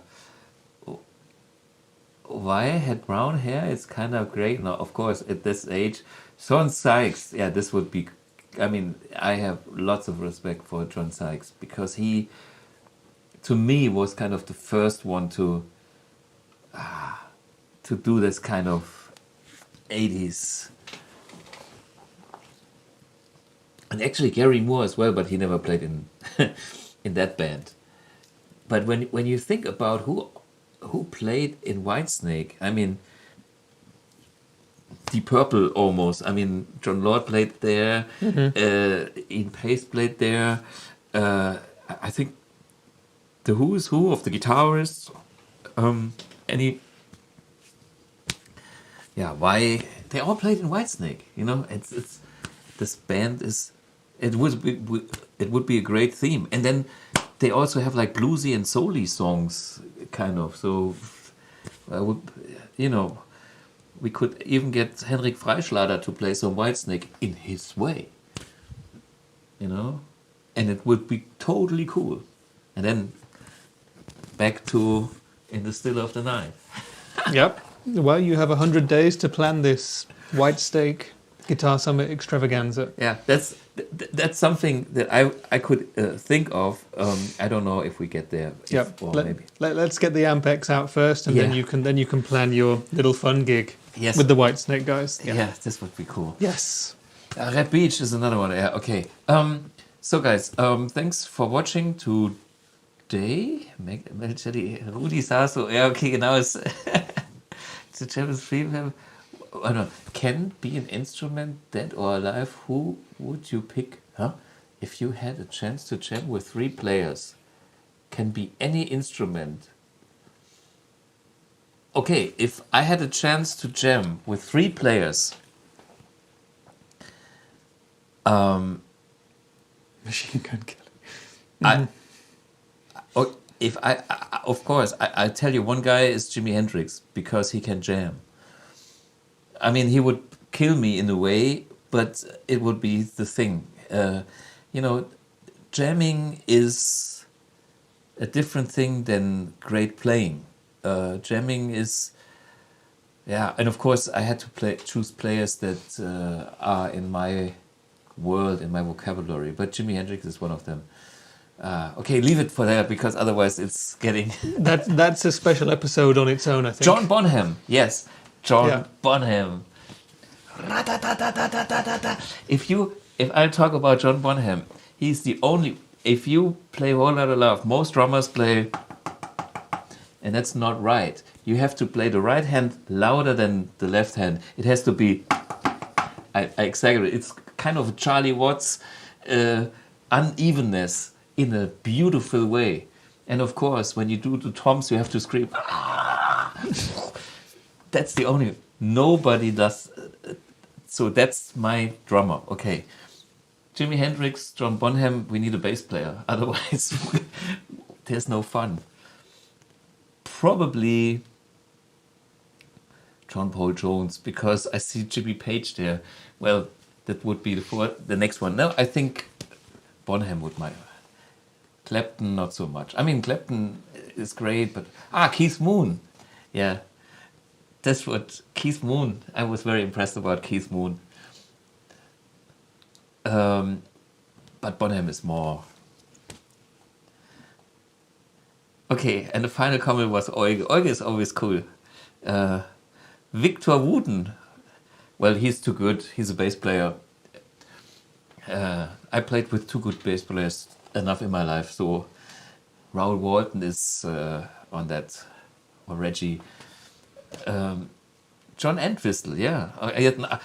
Hey guys, we do a music episode once. That's a great idea. No Bass AMP X. I tell you something about this company is called BluGuitar. It's not called Blue Bass. You can buy bass stuff from Mark Bass. That's kind of BluGuitar for bass, but not as good. Maybe it's good. I don't know. I don't play bass that much. Stevie Ray Vaughan. Oh yeah. Okay. I think we make a music episode once. That would be killer. I have to think about some stuff here. I think drum amp X would be great. So would ukulele amp X, but yeah.